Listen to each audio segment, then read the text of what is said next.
जय हिंद सभी फौजी पेंशनर बंधु। हम सबों तक ओआरओपी 3 का धमाका पुरजोर तरह से पहुंच चुका होगा। इसकी गूंज आपके इंद्रियों तक पहुंच गई होगी। कई लोगों को यह दुखी किया, कई लोगों को थोड़ा सा खुशी प्रदान किया, कई लोगों को नाराजगी है। तो इस धमाका का असर अलग अलग पेंशनर को अलग अलग रूप में हुआ है और मेरा प्रयास है प्रामाणिकता के साथ उसका विश्लेषण करना, उस टेबल का विश्लेषण करना।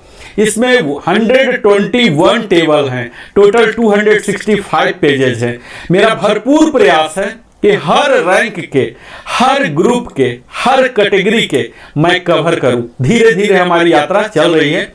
आज की यात्रा जो है अधिकारी गण के लिए है, यानी कि जो ऑफिसर्स हैं, मिलिट्री ऑफिसर्स। यह वीडियो न कि सिर्फ सेवानिवृत्त अधिकारी के लिए इंपॉर्टेंट होने वाला है, उनके लिए भी जो सेवा में है उन्हें भी पता लगेगा कि कितना पेंशन हमें मिलेगा जब 2-4 साल बाद रिटायर होंगे तब। और यह उनके लिए भी जो आर्मी में ज्वाइन करना चाहते हैं, किसी भी डिफेंस आर्म फोर्सेस में ज्वाइन करना चाहते हैं, उन विद्यार्थियों के लिए भी, उन उम्मीदवारों के लिए भी यह वीडियो खास होने वाला है। क्योंकि यहां से आपको पता लगेगा कि कितना पेंशन उन्हें मिलता है, उस रैंक को मिलता है। इसको देख के आप प्रेरित हो सकते हैं। चूंकि पेंशन का डबल वैल्यू वेतन होता है, सैलरी होता है। सैलरी के साथ कुछ एक्स्ट्रा प्रिविलेज होते हैं, कुछ अलाउंसेस होते हैं, और पेंशन में पेंशन ही होते हैं और डीआर होते हैं, कोई अलाउंसेस वगैरह नहीं होते। तो आज का वीडियो मैं शुरू करूं जो कि अधिकारी गण के लिए समर्पित है, जिसमें कि फ्लाइंग ऑफिसर से लेके chief of the air staff तक का, लेफ्टिनेंट से लेके आर्मी चीफ तक का कवर करने जा रहा हूं। इससे पहले मैं आप सबों को बता दूं कि ओआरओपी 3 का धमाका यह एक श्रृंखला है, जिसे कि हमने अभी अपने श्रृंखला में पहले कवर कर चुका कि ओआरओपी का क्या इतिहास है, किस प्रकार शुरू हुआ, इसके कौन कौन से माइलस्टोन हैं, कौन कौन से सेलिएंट फीचर्स हैं, बेनिफिट हैं। ये सब हमने अपने तमाम वीडियो में कवर कर लिया। यह वीडियो उन अधिकारी गण के लिए होने जा रहा है जो कि 1 जुलाई 2014 से पहले जो रिटायर हुए हैं उनके लिए यह लागू है। और यह उन सभी ऑफिसर के लिए लागू है एक्सेप्ट एएमसी, यानी कि मेडिकल कोर में, एडीसी में, आरबीसी में, ईसी में, एसएससी में, टीए बटालियन और एमएनएस में। इसके अलावे जो भी अधिकारी गण हैं सब के लिए यह वीडियो अहम होने जा रहा है। तो आइए हम आगे की यात्रा प्रारंभ करते हैं। हमने अभी तक देखा कि ओआरओपी 1 लागू हुआ 2014 से। स्लाइड। तो हमने ओआरओपी की पूरी यात्रा देखी। अगर आपने हमारे पूरे पीछे का वीडियो नहीं देखा होगा तो इसमें हमने उसके इतिहास पर कवर किया, किन के लिए कवर हो रहा। तो यह संक्षेप में मैं बता दूं कि यह ओआरओपी 3 का जो एम्बिट है या ओआरओपी का है, संपूर्ण आर्म फोर्सेस डिफेंस के लिए लागू होते हैं, फैमिली पेंशनर के लिए लागू होते हैं। और यह 1 जुलाई 2024 यानी कि 30 जून 24 तक जो भी रिटायर हुए उन सब के लिए लागू होता है। आपको हम संपूर्ण टेबल का यात्रा कराएंगे, लेकिन उससे पहले मैं Narendra Kumar, wellness consultant, entrepreneur trainer, आपसे विनम्र निवेदन करता हूं कि अगर आपने हमारी चैनल लिविंग हैप्पीली में आए हैं पहली बार तो अवश्य ही सब्सक्राइब करें, लाइक करें, कमेंट करके पूछें, बताएं, शेयर करें और बेल आइकन अवश्य ही पुश करें ताकि हमारी सारे वीडियो का नोटिफिकेशन आपको पहुंचते रहे। हमने अभी तक इसके हिस्ट्री के दौरान, संक्षिप्त हिस्ट्री में बता दूं कि सर्कुलर नंबर 55 जो था ओआरओपी 2 को कवर कर रहा था, उसकी इशू हुआ था 4 फरवरी 16 से, जो कि 1 जुलाई 2014 से लागू हुआ था। अगला सर्कुलर 666 था जो कि ओआरओपी 2 का था, इशू किया गया था 20 जनवरी 23 को और एप्लीकेबिलिटी था 1 जुलाई 2019, जो कि 4 इंस्टॉलमेंट में सभी को मिले थे। लेकिन जो फैमिली पेंशनर थे या एवार्डी थे उन्हें एक मुश्त लमसम दिया गया था। इसके बाद जो ओआरओपी 3 का माइलस्टोन है, ये गवर्नमेंट ऑफ इंडिया कैबिनेट के द्वारा पास कर दिया गया। पाउज। अभी तक हमने देखा कि क्या क्या माइलस्टोन है। तो इसके लिए जो भी प्रक्रिया होती है, जो स्टैच्यूटरी रिक्वायरमेंट्स हैं, ये सब OROP3 के लगभग पूरे कर लिए गए हैं। OROP3 का नोटिफिकेशन MOD के द्वारा जो था ये हो गए हैं। इसके बाद तीसरा माइलस्टोन आते हैं, जो इनके लिए कंकरेंस जो लेने होते हैं फाइनेंस डिवीजन से, कितने खर्च आएंगे, तो इसमें आ रहे हैं 6,500 करोड़ रुपीज, ये सब का आकलन हो गया। इसके बाद चौथा माइलस्टोन आते हैं पॉलिसी लेटर DSW, जो कि अभी हम टेबल की बात करने जा रहे हैं, 121 टेबल, ये अप्रूव कर दिया गया, बना दिया गया, जिसमें कि एक कमिटी होते हैं सारे डिफेंस से, तीनों फोर्सेस से, MOD से, उन्होंने कंपाइल कर दिया। इसके बाद अगला आता है सर्कुलर जारी करना। तो सर्कुलर भी जारी हो चुका 677, जो 6 सितंबर को, बहुत ही जल्दी हुआ। अभी तक का फास्टेस्ट OROP3 है। 4 सितंबर को DSW का लेटर जारी होता है और 6 सितंबर को PCDA प्रयागराज के द्वारा 677 सर्कुलर जारी हो जाता है। और कयास ऐसी लगाई जा रही है कि सितंबर माह के अंत तक इसके एरियर भी आ जाए, नहीं तो ज्यादा से ज्यादा अक्टूबर तक एरियर। खैर, जब फॉर्मुलेट हो गया है तो एरियर आ ही जाएगा, एरियर के लिए कोई मरा भी नहीं जा रहा। एरियर कैलकुलेशन के लिए आपको मैं फॉर्मूला आगे बताऊंगा। यहां मैं सेलिएंट फीचर एक शॉर्टकट बताते चलूं कि 5 साल में यह रिवीजन होता है। इसके 265 पेजेज हैं और यहां आप देखेंगे ये रिटायरिंग ऑफिसर, सर्विस, स्पेशल, सबके लिए ये टेबल लागू हो रहे हैं। OROP3 डिसेबिलिटी के लिए, वार इंजरी, इनवैलिडेटेड, हर कैटेगरी के लिए, चाहे वो ऑर्डिनरी हो, स्पेशल हो, लिबरलाइज फैमिली पेंशन हो, कमीशन्ड ऑफिसर हो, honorary commissioned officer, JCO, others, NC, सब के लिए काबिल हो रहे हैं। और आर्मी है, नेवी है, एयरफोर्स है, DSC के हैं, TA बटालियन के हैं, रिटायर्ड हैं, डिस्चार्ज हैं, इनवैलिडेट आउट हैं, डाइड सर्विस में हैं। और यह आपको बता दूं कि यह डिसएडवांटेज के लिए लागू नहीं होगा, किसी को भी रिड्यूस करके नहीं किया जाएगा। और इसमें जो नहीं लागू हो रहे हैं, अगर अपनी मर्जी से प्रीमैच्योरली गए हैं कोई 1 जुलाई 2014 के बाद, तो ये कवर नहीं होंगे। आपका पेंशन अनचेंज रहेगा, डिसएडवांटेज में नहीं होगा। इसकी एप्लीकेबिलिटी जैसा कि मैंने बताया, सभी डिफेंस पेंशनर हैं, फैमिली पेंशनर हैं। अप्लीकेबिलिटी, इसके नन अप्लीकेबिलिटी जो है UK, HK, सारे KCIO पेंशनर जो है वो नहीं होंगे। पाकिस्तान और बर्मा आर्मी पेंशनर अभी भी PCDA इलाहाबाद से पेंशन ड्रा कर रहे हैं, वो लोग यहाँ नहीं होंगे। रिजर्विस्ट नहीं होंगे। PMR जो प्री मैच्योर रिटायरमेंट लिए वो नहीं होंगे। एक्स ग्रेसिया नहीं होंगे। इसके जो मेथोडोलॉजी, आज मैं टेबल नंबर 1 जो एक्सक्लूसिव अधिकारी के लिए होने वाला है, इसमें भी वही सब क्रेडेंशियल जो इंडिकेटर्स हैं वही सब लिए गए हैं। रैंक हैं, यहाँ ग्रुप नहीं होता, क्वालिफाइंग सर्विस है, रैंक है। और लाइव डाटा जो लिया गया है पूरे 2023 का, उसका मिनिमम और मैक्सिमम वैल्यू यहाँ लिया गया है। इसमें क्वालिफाइंग सर्विस में कई जगह आप देखेंगे कि लो वाले भी अधिक वाले के बराबर ले रहे हैं। रैंक भी इस तरह से आप देखेंगे, कई विसंगतियां हैं, उसकी भी हम आगे बात करेंगे। कहीं आप देखेंगे कि 0 डिफरेंस हुआ है, तो कई तरह की है इसमें। आप यह जो OROP3 का सर्कुलर है ये थोड़ा प्रिसाइज है, क्योंकि जो OROP2 में था, जो OROP1 में है, वही सब कई बातें सेम ही लागू होने वाला, अनलेस इसे यहाँ डिस्क्राइब न किया गया हो। तो अब हम अगली यात्रा करते हैं, जहाँ की आपको सर्कुलर का एक झलक दिखा देंगे, जो कि मैं रेफरेंस लिया हूँ इस टेबल को कंपाइल करने में। यह है हमारा सर्कुलर 666 अभी आप देख रहे हैं अपने स्क्रीन पर। और यहाँ आप 666 देखिए किस तरह से यह इतने इनहैंस्ड 121 टेबल है। इसे हमने टेबल नंबर 1 666 का लिया और 667 दोनों के टेबल को लेके हम कंपेयर करके यहाँ एक्सेल चार्ट आपके समक्ष प्रस्तुत कर रहे हैं। तो आइए हम सीधा आपको एक्सेल चार्ट में ही ले जाते हैं, जहाँ की हर रैंक के, हर क्वालिफाइंग सर्विस में आपको दिखाऊंगा कि किस तरह से आप लाभान्वित होने वाले हैं या अनअफेक्टेड हैं। थोड़ा सा फिगर बड़ा कर दो आप। यहाँ मैं एक एक रैंक करके दिखाऊंगा एक्सेल चार्ट में, जैसे कि हमारी टीम ने प्रिपेयर की है। यहाँ पहला रैंक है आर्मी के लेफ्टिनेंट रैंक और इनके इक्विवेलेंट होते हैं एयरफोर्स में फ्लाइंग ऑफिसर, सब लेफ्टिनेंट नेवी में होते हैं। यहाँ इनकी क्वालिफाइंग सर्विस 6 महीने है। OROP 2 में 21604 था, OROP 3 में घटकर 20889 हो गया। तो यहाँ आप देख पाएंगे इस पेज में जो 11.5 इयर्स तक है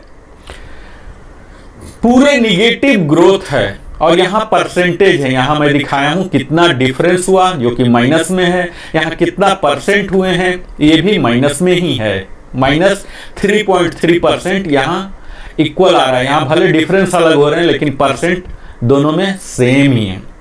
खैर, लेफ्टिनेंट रैंक के बड़े ही कम ही होते हैं रिटायर, इस इतनी छोटी सी जब तक कि मेडिकल बोर्ड आउट ना हो।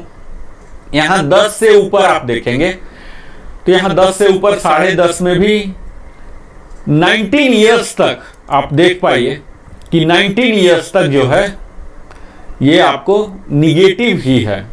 19.5 से 448 रुपीज यानी कि 1.2% पॉजिटिव ग्रोथ होना यहां से प्रारंभ हुआ, और 20 इयर्स में 1024 रुपीज 2.8% हुए हैं, और इसके बाद धीरे धीरे बढ़ रहे हैं। 20.5 के बाद 1600 की बढ़ोतरी हुई है जो कि 4.3% है। ये लेफ्टिनेंट का पहला रैंक है। इसके आगे अगर मैं दिखाऊं तो 20 से ऊपर का देख लीजिए। 20 से ऊपर ऐसे तो बहुत कम ही लेफ्टिनेंट रैंक में 20 तक पहुंचेंगे और फिर लेफ्टिनेंट बन के ही जाएंगे, फिर भी यहाँ डाटा है तो हमारे लिए जानना जरूरी है। 20 इयर्स में 1024 2.8% है, और उसके बाद 20.5 में 1600 की बढ़ोतरी जो कि 4.3। यहाँ पैटर्न देख पाएंगे कि 1600 ही बढ़ोतरी हो रहा है। OROP 3 में भी फिक्स्ड है 38400 और 4.3% की बढ़ोतरी हो रही है 24.5 इयर्स तक। 25 इयर्स में अगेन निगेटिव ग्रोथ हो रहे हैं, और फिर यही निगेटिव ग्रोथ का सिलसिला आगे भी जारी है। 28.5 में 275 बेयर 275 रुपीज का डिफरेंस हो रहे हैं, और यहाँ फिर जीरो डिफरेंस है। 30 इयर्स के लिए कोई डिफरेंस नहीं है। 30.5 में 850 रुपीज है, 31 में 1425 है, यही सिलसिला 32 तक है, और 32.5 46300 जो कि हमारे ऑनरी लेफ्टिनेंट के भी हो गए हैं 46300 जो उनका फाइनल होते हैं। Honorary flying officer, honorary flight lieutenant का, ऑनरी कैप्टन का, यही 46300 होता है। इनमें बढ़ोतरी अच्छा है 5100 जो कि बहुत ही नहीं के बराबर ही होगा कि लेफ्टिनेंट रैंक से 33 करके गए, तो यहाँ 12.4% की बढ़ोतरी हुई है। मैं अब अगला रैंक लेता हूँ। अभी हमने लेफ्टिनेंट लिया और अगला रैंक है हमारा कैप्टन का, जो कि आर्मी का दूसरा रैंक है कैप्टन, और इसके इक्विवेलेंट एयरफोर्स के फ्लाइट लेफ्टिनेंट होते हैं और नेवी में लेफ्टिनेंट होते हैं। इनके भी आप देखिए कि 6 महीना से लेके आपको पूरे 11.5 जो स्क्रीन में आप देख पा रहे होंगे निगेटिव ग्रोथ है, और भयंकर निगेटिव ग्रोथ है। 41% तक का निगेटिव ग्रोथ देखने को मिल रहा है। खैर, कैप्टन में जाने वाले बहुत ही कम होंगे, और निगेटिव अगर है तो निगेटिव आपको मिलने नहीं जा रहा। जो OROP 2 है या OROP 2 से भी ज़्यादा अगर मिल रहा है आपको नोशनल या किसी और वजह से, तो वही मिलते रहेगा। डिसएडवांटेज के लिए कहीं भी रिवीजन नहीं होगा। अब हम 10 से ऊपर के लिए चलते हैं फ्लाइट लेफ्टिनेंट के लिए, तो यहाँ भी निगेटिव ग्रोथ ही दिख रहा है। यहाँ आप 20 इयर्स तक निगेटिव ग्रोथ ही देख रहे हैं, और निगेटिव ग्रोथ का विश्लेषण करने की कोई आवश्यकता नहीं है। 20 के आगे हम चलते हैं तो देखते हैं कि यहाँ भी निगेटिव चल रहा है, और जो कि निगेटिव का सिलसिला लगभग पूरे ही है। निगेटिव का सिलसिला 32 इयर्स तक चल रहे हैं, जो कि पैटर्न आप देखें 800 रुपीज का 1.8% का निगेटिव का सिलसिला। यहाँ पॉजिटिव आए हैं 32.5 इयर्स में 46300 जो कि वहाँ लेफ्टिनेंट के लिए भी था। यहाँ बढ़ोतरी 2625 का है, 6% है। 33 एंड एबव के लिए भी 46300 है, जो कि यही figure honorary flying officer, honorary flight lieutenant के लिए भी कर दिया गया है।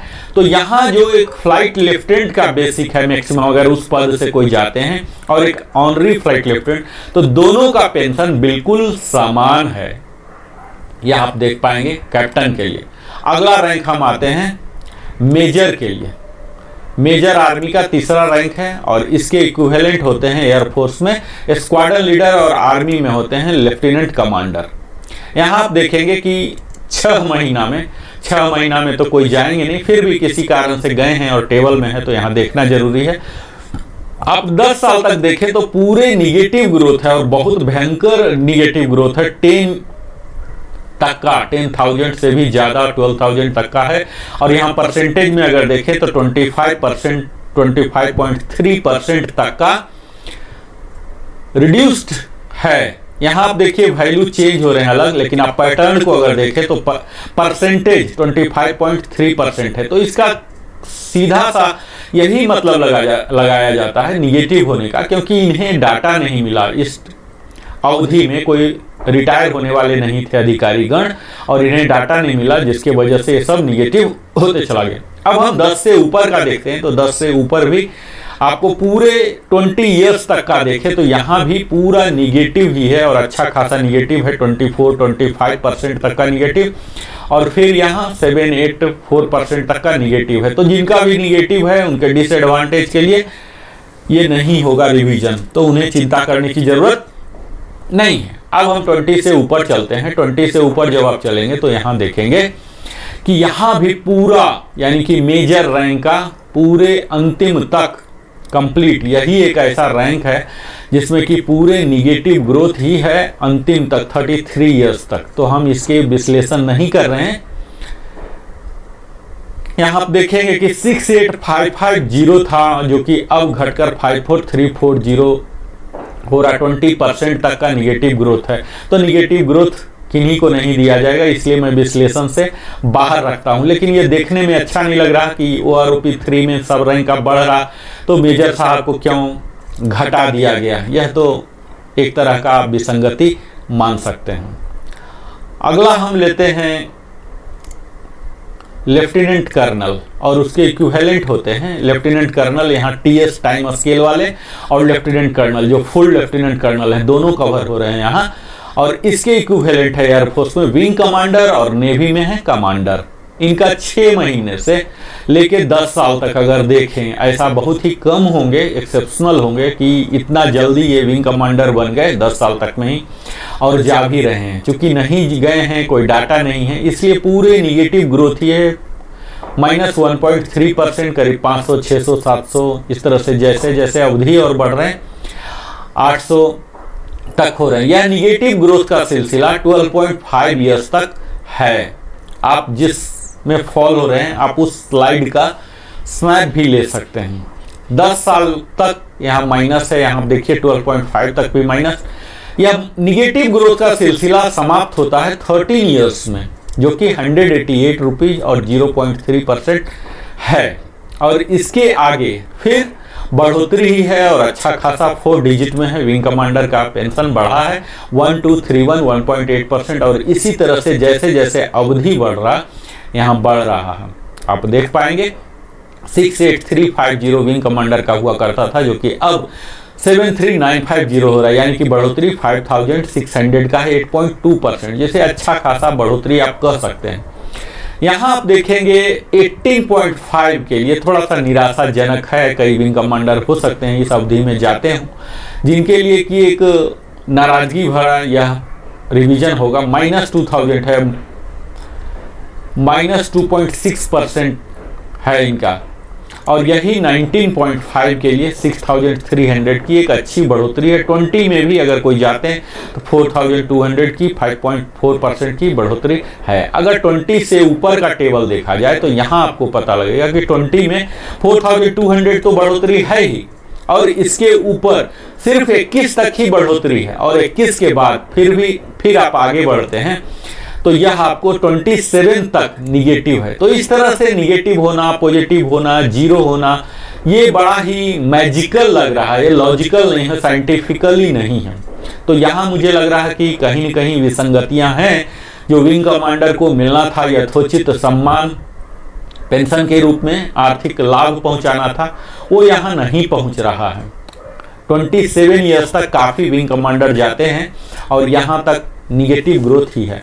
इनका पॉजिटिव ग्रोथ होना शुरू हुआ है 27.5 से 3950, जो कि अच्छा खासा फिगर है, लेकिन परसेंटेज बहुत ज़्यादा नहीं है, 4.1% ही है। और इसके बाद इनकी बढ़ोतरी है 31 में। अगर कोई विंग कमांडर जा रहे हैं, बहुत ही कम होंगे इस तरह से, लेकिन अगर कोई जा रहे हैं तो उनमें काफ़ी बढ़ोतरी हुई है 16.2%, 15450। यही सिलसिला जारी है। यानी कि विंग कमांडर में अगर कोई मैक्सिमम 33 एंड एबव करके गए हैं तो 1,10,850 जो मैक्सिमम है, 16.2 की बढ़ोतरी हुई है। क्योंकि यहाँ जो भी गए हैं वो बहुत ज़्यादा साल से विंग कमांडर रहे हैं, यानी कि उनका सैलरी बहुत ज़्यादा ऑलरेडी रहा है, इसीलिए यहाँ पेंशन में भी रिफ्लेक्ट हुआ है। बाकी सब में जो निगेटिव आ गए हैं, यानी कि इस रैंक में गए नहीं हैं, और गए हैं तो अचानक विंग कमांडर कुछ ही साल के लिए रहे हैं, लेट से विंग कमांडर बने हैं और कम सैलरी ही था। तो ये सब कुछ कारण रहे हैं जो कि यहाँ आपको इस तरह का पैटर्न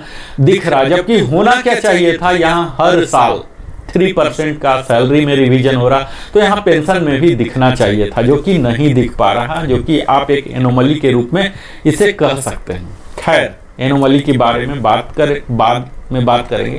तत्काल हम एज इट इज प्रामाणिकता को कायम रखते हुए हम आगे अगला रैंक लेते हैं, और अगला रैंक है कर्नल टीएस, जो कि फुल कर्नल नहीं बन पाते हैं, तो उनके लिए कर्नल टीएस टाइम स्केल का प्रावधान रखा गया है आर्मी में, और इसके इक्विवेलेंट ग्रुप कैप्टन टीएस और कैप्टन टीएस नेवी में होते हैं। टाइम स्केल, क्योंकि इतना टाइम हो गया तो वो बन जाते हैं, किसी भी कारणवश अगर फुल कर्नल नहीं बन पाए तो टीएस कर्नल बनते हैं। इनकी 6 महीने में तो कोई कर्नल बनेंगे नहीं, लेकिन जो भी है टेबल है। और यहाँ के ऑनवर्ड्स देख लीजिए, कर्नल टीएस के लिए आप शुरू से ही देख लीजिए कि काफ़ी अच्छी बढ़ोतरी यहाँ दिख रही है। यहाँ अगर 10 ईयर्स तक देखें तो सारे पॉजिटिव हैं, और सब में वैल्यू भले ही अलग अलग है, वो ROP3 के वैल्यू अलग अलग सबके बेसिक सेट हुए हैं, लेकिन यहाँ आपको एक पैटर्न दिखेगा जो कि 14.3% का इंक्रीज हुआ है, जो कि एक बहुत ही अच्छा खासा सिंबल दिख रहा है। और यही फार्मूला हर रैंक में अगर लग गया होता तो काफ़ी बेहतर होता। इससे यह दिख रहा कि कर्नल जो भी बन के जा रहे हैं, ये काफ़ी साल से कर्नल रहे हैं, इनके कर्नल के हाईएस्ट सैलरी स्केल में गए हैं, इसीलिए इनका हाईएस्ट है, और इसी वजह से यहाँ पेंशन में भी रिफ्लेक्ट हो रहा। 14.3 जो कि काफ़ी अच्छा है, 8,609। और 10 के ऊपर अगर हम चलते हैं तो यहाँ 10 के ऊपर देख लीजिए 9171 है, और लगातार 14.3 का जो है ये मेंटेन किया हुआ है 12.5 ईयर्स तक, और 13 से तो और भी ज़्यादा 16% हो रहे हैं। और 13.5 एंड एबव देख लीजिए, यहाँ आपको अलग अलग बेसिक पेंशन दिखेंगे। पहले भी OROP2 में भी अलग अलग रेट थे, OROP3 में भी है, डिफरेंस भी अलग अलग है, लेकिन आपको एक चीज़ कॉमन दिखेगा, जो कि परसेंटेज हमने निकाला तो परसेंटेज से पता लगा कि सब में 16.4% का डिफरेंस है। यानी कि यही फार्मूला वहाँ लगा दिया गया है। यहाँ कोई भी निगेटिव ग्रोथ नहीं है, जो कि एक बड़ा अच्छा खासा सिंबल है। कर्नल टीएस बनने में भी कम से कम 26 साल और उससे ऊपर ही लग जाते हैं, 20 से ऊपर हो जाते हैं, तो इनके लिए एक अच्छा खासा बढ़ोतरी है। अगर 20 से ऊपर की बात की जाए तो 20 से ऊपर भी आप देख लीजिए, यही सेम 16.4% का इजाफा इनके पेंशन में हुआ है, जो कि 24.5 तक कंटिन्यू रहा है। यह 16.4% इनके लिए 15,872, जो कि एक अच्छा फिगर कहलाता है। काफ़ी कुछ इन्हें सम्मानजनक जिंदगी गुजर बसर करने के लिए प्राप्त हो रहे हैं। 25 से थोड़ा परसेंटेज घटे हैं, चूँकि इनको 14,400 ही मिल रहे हैं। अब इनका जो स्लैब है ये 1,12,250 तक ही मैक्सिमम यहाँ फिक्स कर दिया गया है, जो कि 11.5 13.1 तक यहाँ स्लैब को मर्ज करता हुआ आप देख पा रहे हैं। और यहाँ जब हम आगे बढ़ते हैं 30 से आगे तब आप देखेंगे कि परसेंटेज फिर घट रहे हैं। 33 में जो मैक्सिमम एक कर्नल टीएस का जो पेंशन है 1,14,125 यही मैक्सिमम है। 32.5 से मैक्सिमम, इससे ज़्यादा नहीं है। तो 8950 यहाँ जो हाईएस्ट वाले हैं 32 का, उन 32 ईयर्स से और उससे ऊपर वाला 8,900, यानी कि परसेंटेज आप देखिए 8.6%, 8.5% ही हुआ। उससे पहले काफ़ी अच्छी मात्रा में इनका 13.1, 11.5 जो कि कर्नल टीएस वाले का काफ़ी अच्छा संतोषप्रद आप कह सकते हैं कि इनकी पेंशन में इजाफा हुआ है। हम अगला रैंक लेते हैं यहाँ कर्नल साहब का।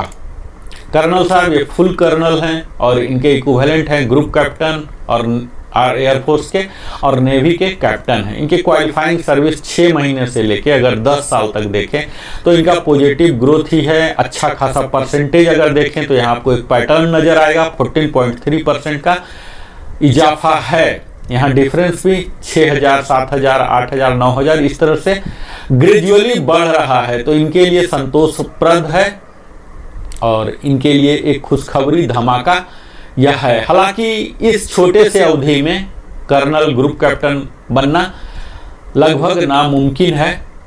10 साल से ऊपर अगर हम चल के देखते हैं तो यहाँ भी इनका यही 14.3%, 16.4% का जो पैटर्न दिख रहा है, यही पैटर्न इनके लिए लागू किया गया।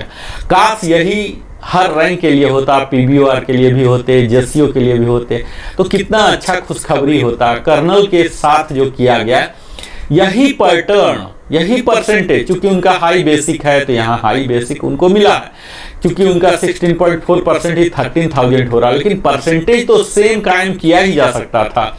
तो यहाँ कहीं न कहीं विसंगतियां हैं जो कि इस फार्मूला को और बाकी रैंकों के साथ नहीं लगाई गई। क्या मजबूरियां हैं ये तो धीरे धीरे अभी पता लगेगा जैसे जैसे हम लोग एनालाइज करेंगे।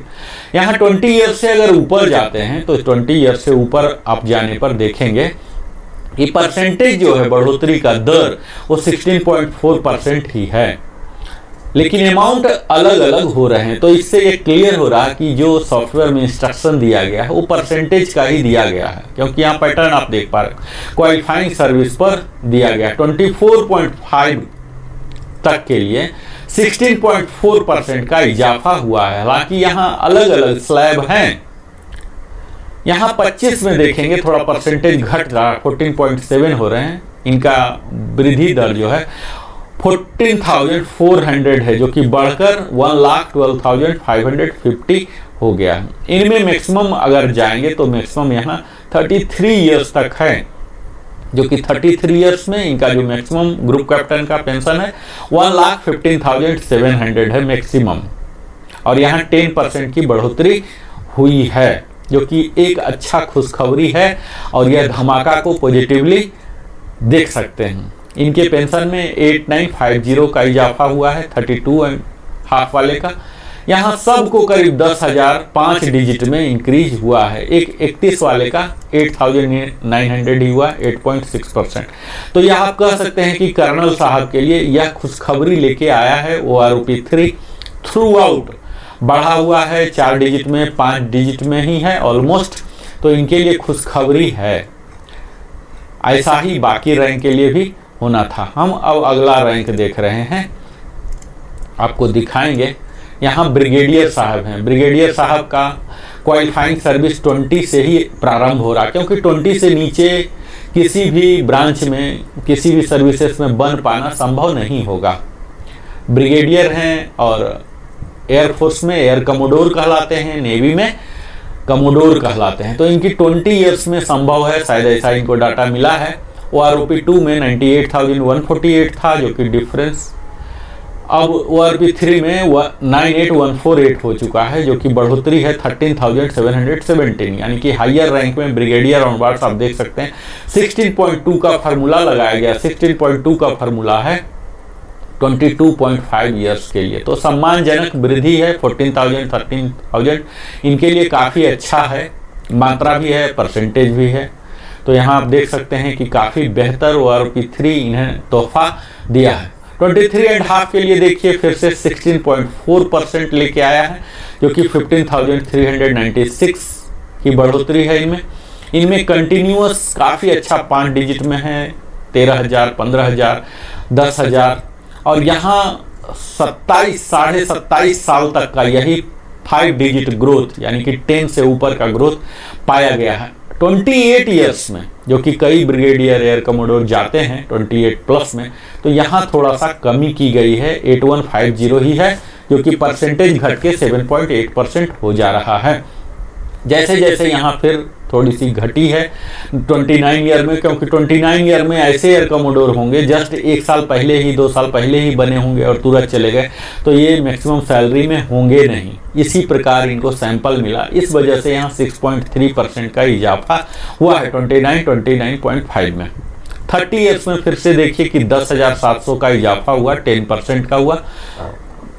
30.5 के लिए 10,700 10% का हुआ है। 31 में भी सेम स्लैब, दो स्लैब को कॉमन किया गया है, तो यहाँ भी 10.1% है। यहाँ आप देखेंगे कि 3 का परसेंटेज का स्लैब सेम है, बेसिक पहले भी सेम था और अभी भी सेम, सब कुछ सेम किया गया। उसी तरह से यहाँ से फिर से 3 का स्लैब है, 31.5 का 8.6% का इजाफा हुआ 9,200, जो कि 32.5 तक यही सिलसिला जारी है। 33 ईयर्स जो मैक्सिमम होते हैं, पहले 1,08,800 था, जो कि अब बढ़कर 1,16,550 रुपीज़ हो गए हैं, और बढ़ोतरी जो हुई है 7,750, 7.1% का हुआ है। तो इस तरह से ब्रिगेडियर साहब के लिए भी आप कह सकते हैं कि काफ़ी अच्छा बढ़ोतरी हुआ है, 16 से लेके 7, 8, 10, इस तरह से काफ़ी बेहतर आप कह सकते हैं OROP का तोहफा इनके लिए है। हम अगला देखते हैं। यहाँ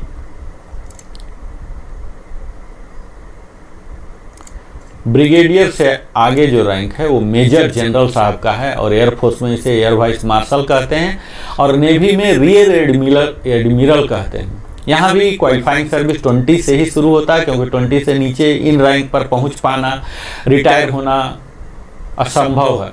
तो यहाँ OROP 2 में इनका पेंशन हुआ करता था 84,491, और OROP 3 में यही बढ़कर करीब 98,148 हो गए, यानी कि डिफरेंस हुए हैं 13,657 का। 16.2% का यहाँ ऑफिसर का मैक्सिमम आप देखिए, जो कि कर्नल से ही चला रहा, कर्नल TS से 16.2% का फ्लैट इन्हें अच्छा खासा इजाफा दिया गया है। अब ये कौन से फार्मूला से 16.2, जो कि बाकी किसी और रैंक में नहीं दिख रहे थे, तो यहाँ काफ़ी अच्छा परसेंटेज इन्हें मिला है।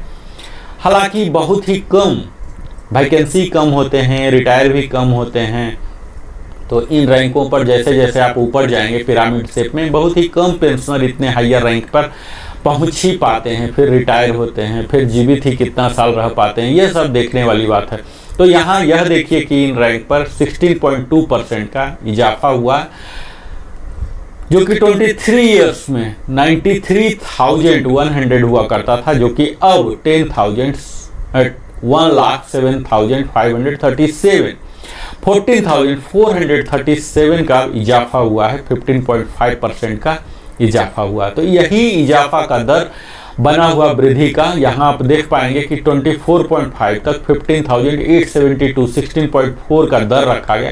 25 में थोड़ा सा घटकर 13.9 हो गया, और 25.5 में तो और भी घट गए हैं, 10.8% हो गए। यहाँ जब और आप बढ़ेंगे 25 से ऊपर, तो देखेंगे इनके 10 लगभग 10 का वृद्धि दर रखा गया। 28 में थोड़ा सा घट गया है, 7.8% है, 8150 ही है, और 8150 का 2 स्लैब है, 28 के लिए भी 28.5 के लिए भी 7.8% है। 29 ईयर्स के लिए, जो कि कई जाते होंगे, 6.3% है। 29.5 में 6.3% है, जो कि लोएस्ट है इस रैंक के लिए। बढ़ोतरी के हिसाब से अगर देखें तो 30 ईयर्स में फिर से 10% आ गए हैं, तो 10% एक सम्मानजनक इन्हें आर्थिक मदद इससे मिल सकती है। 30.5 के लिए भी 10.1 है, जो सेम ही बेसिक पहले था और अभी भी सेम ही स्लैब में रख दिया गया है 550 करके। 31.5 के लिए 9,200 का इजाफा 8.6% है, जो कि अब ऊपर वाले स्लैब में ही आ गए हैं, यानी कि इनकी जो बढ़ोतरी होनी थी वो दर का थोड़ा सा कमी है। 32.5 6.8% ही है। 33 के लिए भी जो मैक्सिमम मेजर जनरल साहब के लिए होते हैं, जो पहले होते थे 1,09,100 रुपया, जो कि अब 1,16,550 कर दिया गया। 7,450 का इजाफा किया गया, 6.8%। तो यहाँ भी काफ़ी अच्छा आप देख सकते हैं, खुशी भरा है। इस धमाका को आप कह सकते हैं कि इस धमाका का गूंज इस रैंक के साथ काफ़ी पॉजिटिव रिजल्ट लेके आया होगा, खुशियाँ भरा लाया। अगला रैंक है लेफ्टिनेंट जनरल, जो कि एयरफोर्स में एयर मार्शल कहलाते हैं और नेवी में वाइस एडमिरल कहलाते हैं। इनका भी रैंक क्वालिफाइंग सर्विस 20+ से शुरू होता है, 20 से नीचे संभव नहीं है। और यहाँ आप देख पाएंगे कि बढ़ोतरी जो है, पहले 84,431 से शुरू होते थे लेफ्टिनेंट जनरल साहब का, जो कि अब 98,148, यानी कि इनके पेंशन में जो बढ़ोतरी हुई है 13,717, जो कि काफ़ी बेहतर फिगर कहा जा सकता है। 16.2 यहाँ जो फार्मूला पहले भी पैटर्न में देखे होंगे, 16.2 मैं बार बार बोल रहा हूँ, 16.2 सुनकर देखकर बड़ा ही खुशी होता है। और यह भी लगता है कि काश यही 16.2 का इजाफा हर रैंक में होना चाहिए था। जो फार्मूला यहाँ लगाया गया, काश यही फार्मूला बाकी रैंक के साथ भी लगाया जाता। तो आज जो OROP 3 के साथ जो नाराज़गी है कई लोगों का, कई रैंक के साथ, कई ग्रुप के साथ, ये शायद नहीं हो पाता। तो यहाँ कहीं न कहीं कुछ न कुछ चूक त्रुटि तो रही ही है, इसे मानना पड़ेगा जो टेबल बनाए हैं। लेफ्टिनेंट जनरल का आप देख पाएंगे 23 के लिए 14,437 रुपीज़ का इजाफा, 15.5% का। इसी तरह से आप जैसे आगे बढ़ेंगे 15,000 25 ईयर्स में जाकर थोड़ा सा घट जा रहा है, 13,700 का है, 13.9% का इजाफा यहाँ हुआ है। 25 से ऊपर आप 10.8% का इजाफा सेंट्रली देख सकते हैं, जो कि वैरी हो रहा है अलग अलग, लेकिन फिर भी खुशी की बात है कि लगभग 10,000 का इनको वृद्धि हो रहा है। यहाँ आप जैसे जैसे आगे बढ़ेंगे 28 ईयर्स में तो 7.8%, जो पेंशन इनको 1,04,400 मिलता था वो अब 1,12,550 मिलेगा। इस प्रकार आप कह सकते हैं कि 8,150 का इजाफा, 7.8% का इजाफा हुआ है। 29 ईयर्स में भी आप देखिए 6,700, जो कि थोड़ी सी मात्रा कम है, 6.3% है। इसी तरह से 30 ईयर्स में आप देख पाएंगे कि 10.1% का इजाफा हुआ है, जो स्लैब 3 पर चल रहे हैं। पहले भी सेम था और अभी भी सेम स्लैब में है। यहाँ स्लैब चेंज हो रहे हैं 31.5 से, और OPT का 1,07,350 होते थे, जो कि अब 1,16,550 हो रहा है, 9,200 मात्र बढ़ोतरी हुआ है, 8.6। तो इस प्रकार आप ओवरऑल देख पाएंगे कि जो मैक्सिमम है, जो एयर मार्शल पद से ही रिटायर हुए हैं, तो उनका पेंशन जो OROP 3 है 1,16,550, जो कि मैक्सिमम आप देख लीजिए यहाँ इनके पीछे वाले के बराबर, यानी कि 30 के बराबर ही अगर एयर मार्शल साहब जाते हैं 30 में या 33 से एबव में भी, तो इनको सेम स्लॉट में यहाँ स्टेग्नेशन आ गया है, क्योंकि सैलरी में भी स्टेग्नेशन हो जाते हैं। 30 में तो कोई बन नहीं पाएंगे, वो आगे जाके ही बनेंगे। तो यहाँ लास्ट में 4% का ही इंक्रीज हुआ है। हम अगला अपने विश्लेषण में लेते हैं नेक्स्ट अधिकारी रैंक का, टेबल नंबर 1 का ही। आप देखिए यहाँ पर हैं लेफ्टिनेंट जनरल HAG, और इसके इक्विवेलेंट होते हैं एयरफोर्स में एयर मार्शल HAG और vice admiral HAG plus navy में। तो यहाँ भी 20 से ऊपर का ही स्लैब दिया गया है। OROP 2 में इनको मिलता था 84,431, जो कि अब बढ़कर 98,148 हो गया। काफ़ी अच्छा खासा बढ़ोतरी आपको दिखेगा। 13,717, 16.2, जो 16.2 का पैटर्न है यहाँ आपको पूरा प्रिवेलिंग दिखेगा, 16.2, 15.5, 16.4। तो यहाँ आपको अच्छा खासा जो हायर रैंक में है काफ़ी अच्छा इनको दिया गया है। इस तरह का यहाँ कहीं न कहीं कोई फार्मूला इस तरह से यहाँ लगाया गया है जिससे कि इनको अच्छी मात्रा में बढ़ोतरी मिले। तो हायर रैंक के लिए यह OROP सचमुच एक बड़ा सा सौगात लेकर आया है। यहाँ पूरे ही देख पाएंगे, हालांकि इस रैंक में बहुत ही कम रिटायर होते हैं। आप गिन सकते हैं कि अभी कितने पेंशनर हैं इस रैंक के, पर जो भी हैं 33 में मैक्सिमम जो हैं यहाँ पहले हुआ करता था 1,12,200 रुपया, जो कि अब 1,16,550 मैक्सिमम इतना ही हुआ। तो जो मैक्सिमम वाले हैं इनके लिए थोड़ा सा इतनी बढ़ोतरी नहीं है, 3.9% ही है, जो कि इस ब्रैकेट का मैक्सिमम, क्योंकि कैपिंग आ जा रहा है 3.9% ही है, क्योंकि इससे ज़्यादा यहाँ जो है 1,16,550, इससे ज़्यादा इनको किया नहीं जा सकता, इसीलिए इनकी बढ़ोतरी भी थोड़ी सी दिख रही है। पर यहाँ ओवरऑल अगर आप देखेंगे तो काफ़ी अच्छी मात्रा में 4 डिजिट में 5 डिजिट में 3.9% से लेकर 16.2% तक का इजाफा हुआ है, और इसमें कहीं कोई निगेटिव ग्रोथ नहीं है। तो ये एक खुशखबरी है, इस रैंक के लिए एक खुशी भरा पैगाम है।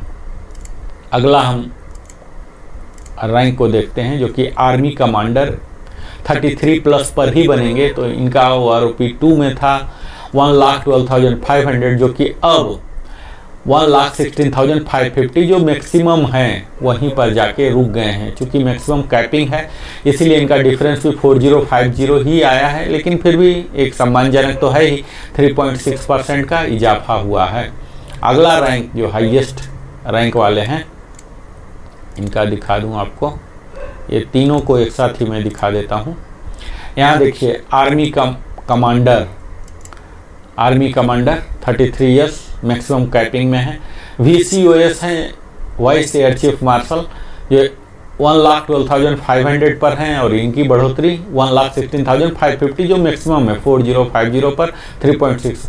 और जो एयर चीफ मार्शल जो अंतिम रैंक है वो 1,25,000 पर पहले भी थे और अभी भी 125 पर ही हैं। इनमें कोई भी बढ़ोतरी नहीं हुआ, क्योंकि कैपिंग का है, उससे ज़्यादा हो नहीं सकता, क्योंकि हमारे प्रेसिडेंट साहब जो हैं 1,250 ले रहे हैं, तो उनका आधा, उनके से ज़्यादा कोई ले नहीं सकता है। तो इस तरह से आपने देखा आज कंप्लीट हमारे अधिकारी गण के सारे पेंशन का हमने एनालिसिस किया, क्या उसकी बढ़ोतरी हैं, कि OROP 2 का OROP 3 का क्या डिफरेंस है, क्या परसेंटेज है।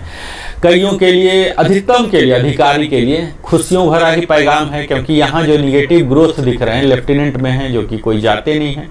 आप यहाँ देख लीजिए लेफ्टिनेंट में। फिर कैप्टन में अगेन निगेटिव ग्रोथ है, जो कि कैप्टन रैंक में अगर कोई ऑफिसर ज्वाइन हुए हैं तो एक्सेप्शनल केसेस में मेडिकल बोर्ड आउट वगैरह में ही जाएंगे। तो यहाँ निगेटिव हुआ है, लेकिन निगेटिव उनको मिलेगा नहीं। अगला रैंक हमने बात किया मेजर साहब का। मेजर साहब को भी आप देख पाएंगे कि निगेटिव ग्रोथ हुआ है, यानी कि लोअर रैंक में कोई जाते नहीं है और लोअर रैंक में निगेटिव ग्रोथ है। यहाँ आपको थोड़ी सी आपको आश्चर्य भी होगा कि लेफ्टिनेंट कर्नल TS में यहाँ कई लोग जाते हैं और यहाँ भी निगेटिव ग्रोथ है। हालांकि जिनका भी निगेटिव ग्रोथ यहाँ दिख रहा है तो चिंता की कोई बात नहीं है, उनका डिसएडवांटेज के लिए रिवीजन नहीं किया जाएगा। कर्नल TS में आप देख पाएंगे कि 13 इयर्स के ऊपर, 13 इयर्स के बाद जो पॉजिटिव शुरू हुए हैं, 1-2 बीच में एक्सेप्शनल हुए हैं। यहाँ पर विंग कमांडर को थोड़ा सा दुखी करने वाला है, 21 में कई जाते होंगे और यहाँ पर उनकी बढ़ोतरी नहीं हुई है। विंग कमांडर के साथ भी न्यायपूर्ण नहीं हुआ है, और उसके वही विंग कमांडर अगर सीनियर होके जा रहे हैं 27.5 के ऊपर जा रहे हैं तो अब उनको बढ़ रहा। और यहाँ के बाद 27.5 ईयर्स के बाद विंग कमांडर के बाद कहीं भी आपको निगेटिव ग्रोथ नहीं दिखेगा। अच्छा खासा सम्मानजनक सबका दिख रहा। 16.2 जो कि एक फार्मूला आप देखेंगे पैटर्न यहाँ ऑफिसर वाले में 4.1, 16.2 जो परसेंटेज है, यही परसेंटेज आपको अधिकतम जगह कर्नल TS के लिए देख लीजिए, पूरे सेंट्रली 14.3%, और यहाँ से कहीं भी आपको निगेटिव नहीं दिखेगा। लास्ट में सिर्फ 0% है, और यहाँ देखिए पूरे 14.3, 16.4 इस तरह से कर्नल साहब के पेंशन में बढ़ोतरी है। फुल कर्नल जो फुल TS वाले नहीं, फुल जो कर्नल है इनमें भी बढ़ोतरी है 14.3। यहाँ पैटर्न आप देखिए टोटल में 14.3 हर ब्रैकेट में दिया गया है, और उससे ज़्यादा फिर 13 के बाद तो 16% हो रहे हैं, 16.4% हो रहे हैं। इस प्रकार आप देख रहे हैं कि जैसे जैसे हम सीनियर रैंक में जा रहे हैं, क्वालिफाइंग सर्विस में जा रहे हैं, तो बढ़ोतरी काफ़ी अच्छा है। ब्रिगेडियर में भी काफ़ी अच्छा है, 16.2% है। यहाँ major general air vice marshal का आप देख पाएंगे 16.2, 16.4, तो काफ़ी अच्छा 4 डिजिट 5 डिजिट में दिया गया है। तो इस प्रकार जो अधिकारी हैं, जो भी वो भी जान सकते हैं, इस वीडियो से लाभान्वित हो सकते हैं कि हमारा पेंशन कितना होगा। और जो रिटायर हो गए हैं वो भी जान जाएंगे, और जो बच्चे अभी आर्मी में ज्वाइन करना चाहते हैं वो भी इस वीडियो को देखकर लाभान्वित हो सकते हैं। तत्काल आप सब हमारे साथ बहुमूल्य समय देते हैं, मुझे उम्मीद है कि आपको वैल्यू एडिशन जरूर ही मिला होगा। और अगर आप हमारी वीडियो में पहली बार आए हैं तो अवश्य ही हमारे चैनल लिविंग हैप्पीली को सब्सक्राइब करें, ताकि हमें भी उत्साह हो और हमारा चैनल को एक विकास वृद्धि आपकी तरह ही हमें भी एक शुभ अवसर प्राप्त हो, और हम और बड़ी सी बड़ी टीम लेके प्रामाणिक जानकारी को आपके लिए ऑथेंटिक इन्फॉर्मेशन आपके साथ समक्ष प्रस्तुत कर सके। और आपने अपने जीवन का बहुमूल्य समय हमारे साथ दिया, इसके लिए हृदय की गहराइयों से धन्यवाद। और फिर से आग्रह करते हुए मैं Narendra Kumar, wellness consultant entrepreneur, subscribe करें, लाइक करें, कमेंट करें, बेल आइकन पुश करें और अपने सगे संबंधियों के साथ साझा करें। आपको यह वीडियो कैसा लगा अवश्य ही बताएं, कमेंट के जरिए पूछें, बताएं। बहुत बहुत धन्यवाद। जय हिंद, वंदे मातरम। फिर मिलता हूँ अगले वीडियो में।